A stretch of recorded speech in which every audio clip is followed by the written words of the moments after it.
हिंगोली शहरातील एका क्लासेसमधील मुलीसोबत असलेले संबंध इतर मुलांना का सांगितले त्या कारणावरून क्लासेसच्या शिक्षकासह तिघांनी दिलेल्या धमक्यांमुळे विद्यार्थ्यांनी आत्महत्या केल्याचं हिंगोलीत स्पष्ट झालं आहे।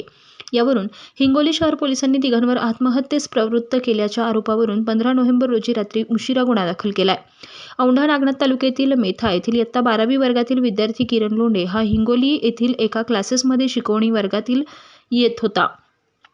13 नोव्हेंबर रोजी तो शिकवणी वर्गासाठी आला, त्यानंतर त्यानं रेल्वेखाली उडी मारून आत्महत्या केली।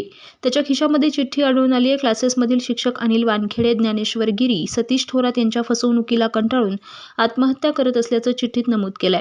या प्रकारामुळे शिक्षण क्षेत्रात एकच खळबळ उडाली आहे। दरम्यान गजानन लोंढे यांनी हिंगोली शहर पोलीस ठाण्यात तक्रार दाखल केली आहे। यामध्ये अनिल वानखेडे, सतीश थोरात, ज्ञानेश्वर गिरी यांनी क्लासमधील मुलींसोबत आपले संबंध असल्याचं इतर विद्यार्थ्यांना का सांगितलं, तसेच आमची आणि मुलींची बदनामी का केली, त्या कारणावरून किरण यास धमकी दिली जात होती।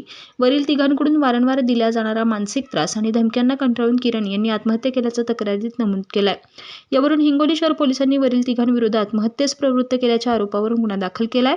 पोलीस निरीक्षक नरेंद्र पाडळकर, सहाय्यक पोलीस निरीक्षक गणपत जाधव, जमादार गणाजी पोटे, संजय मार्के, धनंजय क्षीरसागर, अशोक धामणे पुढील तपास करत आहेत।